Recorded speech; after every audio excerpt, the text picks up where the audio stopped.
দিয়ে মহান চলো আমরা আজকে ওই রাজা আমরা হ্যাঁ সেই রাজা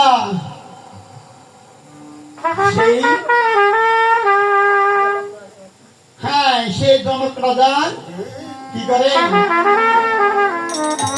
সত্য পালন করলেন।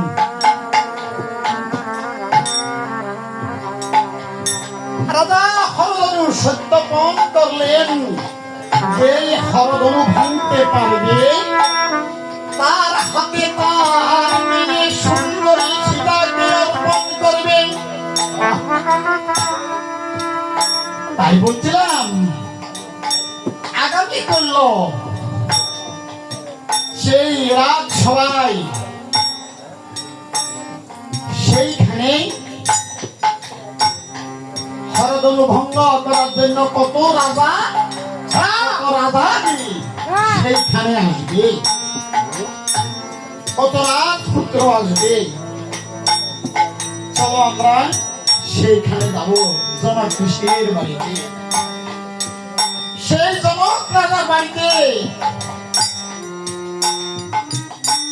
আজকে আমরা বিকালে থাকবো। সেইখানে গিয়ে কালকে তো সেইখানে সেই হরধনু প্রতিযোগিতা হবে। তখন সে কি করলেন আজকে শ্রীরামচন্দ্রকে নিয়ে মূলধারপুর গমন করিলেন।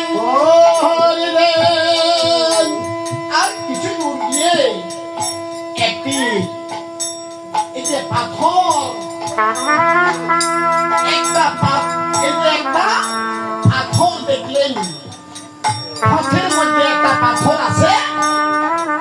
সেই পাথর দেখে তখন বলছে শ্রীরামচন্দ্র, হে শ্রীরামচন্দ্র আজকে তুমি এই পাথরে তুমি তোমার এই পদার্পণ করো। কেন এই কেন আমি এই পাথরে পা রাখবো? কেন রাখবো? কেন রাখবো?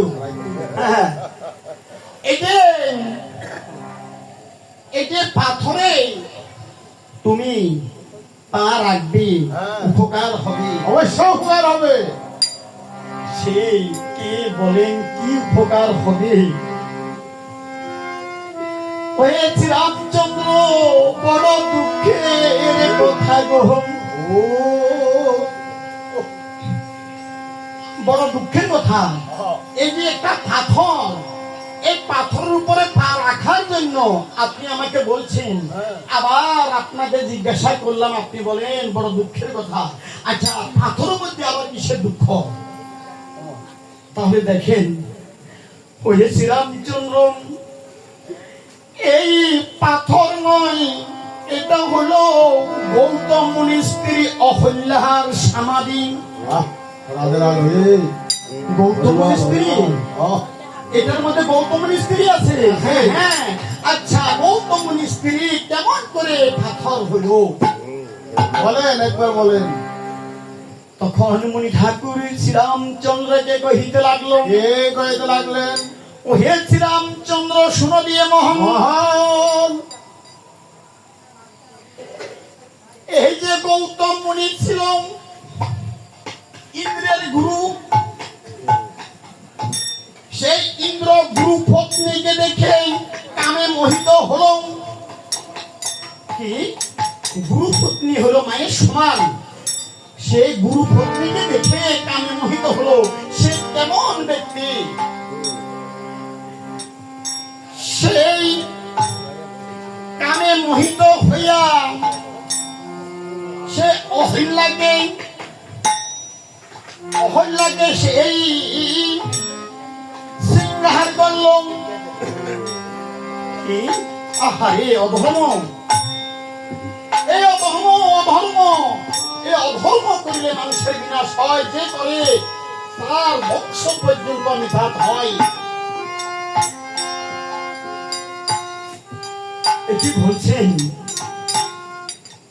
তখন তাহলে শোনো, একদিন গৌতম মুনি যমুনাতে স্নান করিতে গেলেন। এইদিকে ইন্দ্র বেটায় উঠতে রহিলেন। যখন হে গৌতম মুনি তখন স্নান করিতে গেলেন, এই ফাঁকে গৌতম মুনির রূপ ধরে সে কি করলেন তার স্ত্রীর সাথে সে মিলন করলেন। এই গুরুপন্থের সাথে অবৈধ কর্ম করার কারণে আর তাকে সে অভিশাপ দিল।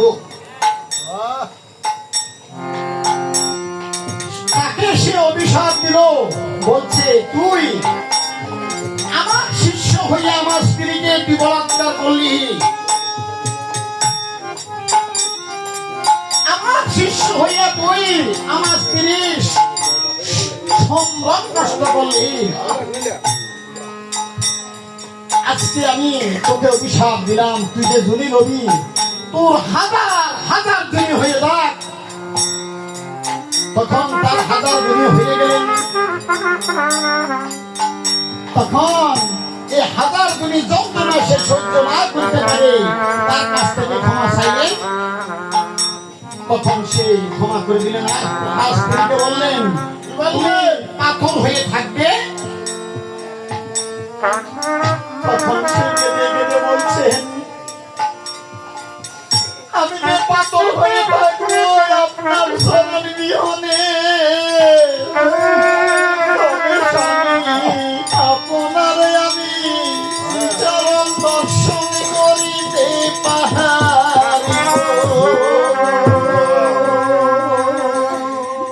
স্বামী, আমি কবি আপনার এই শ্রীচরণ দর্শন করিতে পারবো। বলছে ত্রেতা যুগে শ্রীরামচন্দ্র অবতার হবে।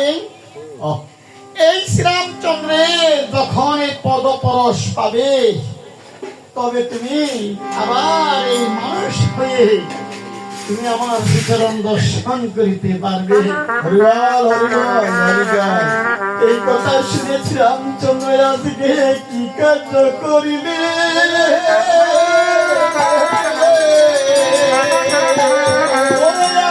পাথরের উপরে রাম ওরে যখন পদাঘাত করলেন, ওরে সাথে সাথে একটি সুন্দর রূপসী কন্যায় উপনীত।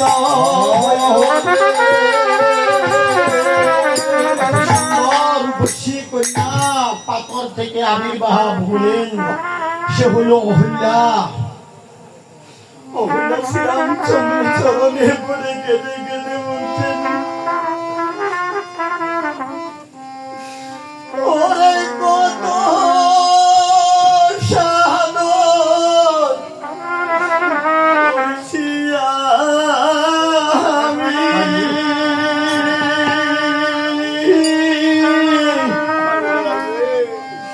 ও আজকে শরণ দিলা তুমি।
জয়রাম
শ্রীরামচন্দ্রের চরণ ধরে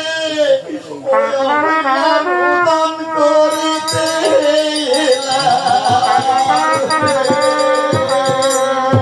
আর এদিকে গৌতম মুনি সে অহল্যাকে গ্রহণ করলেন।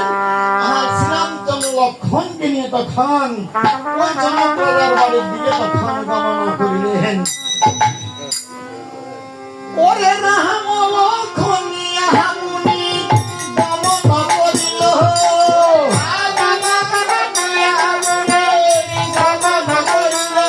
ওরে রাম লক্ষণ মুনি দমন করিল,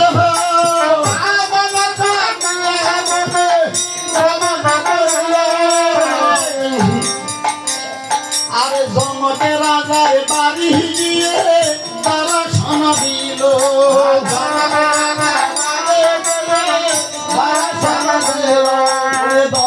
দর্শন দিল, বাড়ি গিয়ে দর্শন দিল।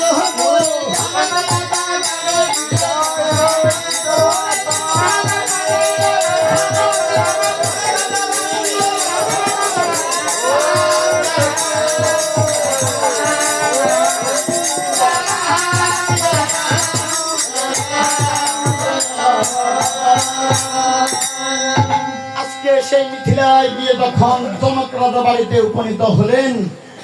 আর দিকে মুনিকে দেখিয়া রাজায় কি কার্য করলেন, সিংহাসন থেকে নেমে ওই জনক ঋষি বিশ্বামিত্রের চরণ ধরিলেন আর বলছেন, ওগো মুনি ঠাকুর শুনেন দিয়ে মন, এই দুটি বালককে বা কাহারা পরিচয় দেন, এই দুটি বালক মাতা পিতা কোনজন? তখন আজকে মুনি ঠাকুর তখন মহারাজকে কহিতে লাগলেন, হে মহারাজ, এই দুটি বালক হলো দশরথের নন্দন। দশরথ, আরে দশরথ তো হলো কিন্তু আমার মিত্র। সেই দশরথ, অযোধ্যার দশরথ হলো আমার মিত্র। সেই মিত্রের ছেলে, বেশ ভালো করেছেন। হ্যাঁ, তখন তাদেরকে যে আলাদা এক ঘরে স্থান দিলে রাত্রি যাপন করার জন্য। তখন এই যে শ্রীরামচন্দ্র আপনি সতীতে শুইলেন, আর এমন সময় লক্ষণ ঠাকুর তার এই যে চরণ খানা ধরে মন্থন করিতে লাগলে। এটা হলো ধর্ম। বড় ভাই আজকে চরণ সেবা করে ছোট ভাই, এটাই ধর্ম। ধর্ম এই যে বড় ভাইকে পিতৃ সমতুল্য জানতে হয়। এই বড় ভাইকে পিতৃ সমতুল্য যদি না জানে তাহলে অধর্ম হয়। শ্রীরামচন্দ্রের আজকে চরণ সেবা করে লক্ষণ ঠাকুর সদাই সর্বদাই এই চরণ খানা সেই সেবা করে। আজকে এই দিকে যখন রাত, যখন এই পোহাইলেন, রাত্রি যখন প্রভাত হইলেন, আর এদিকে জনক রাজা আর একটু সদজ রাজা এই যে দুইটি মেয়ে জনক রাজার দুইটি মেয়ে, আচ্ছা আর কুশল রাজার দুইটি মেয়ে। মেয়ে সেই জনক রাজার মেয়ের নাম হলো সীতা, হ্যাঁ আর আর একটার নাম হলো উর্মিলা। উর্মিলা আর জনক রাজার ভাই কুশল রাজা, তার একটা মেয়ের নাম হলো মান্ডবী, আর একটা মেয়ের নাম হলো শ্রুতকীর্তি। আচ্ছা এক বোন আরেক বোনকে তখন ডেকে প্রতিনিয়ত এই যে ফুল তোলার জন্য আহ্বান করিতেছে। বাহ হ্যাঁ, চার বোন প্রতিনিয়ত সকালবেলায় তারা ফুল তুলে, পূজার ফুল তুলে, হরিবল, কিসের হরিবল। পূজা? মহাদেব পূজার ফুল তুলে, আহ। সদাই সর্বদাই মহাদেবকে তারা পূজা করে। আরে সেই মহাদেবকে পূজা করে। এই পূজার ফুল তুলিতে তারা এক বোন আরেক বোনকে রেখে কহিতে লাগলেন, এই কইতে লাগলেন ও সহচরী তো বোন তো সহচরী সখী তো, সখী, সখী। আরে চলো চলো চলো সখী, তুলি তুলিতে যাই সখী, ওরে চলো চলো চলো সখী, তুলি তুলিতে যাই সখী, ফুল তুলিতে যাই, চলো চলো চলো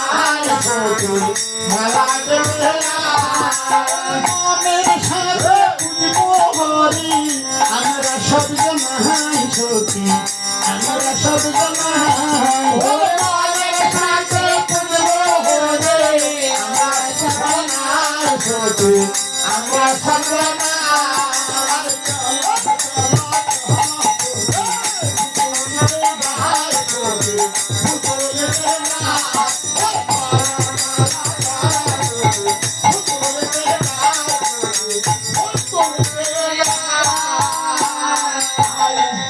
আজকে যখন আপনি সারিবন পুলভনে গিয়ে পুল তুলতে লাগলেন, আর এমন সময় সিরা আমার লক্ষণ এক ভাই আরেক ভাইকে তখন আপনি কহিতে লাগলেন, এই কইতে লাগলেন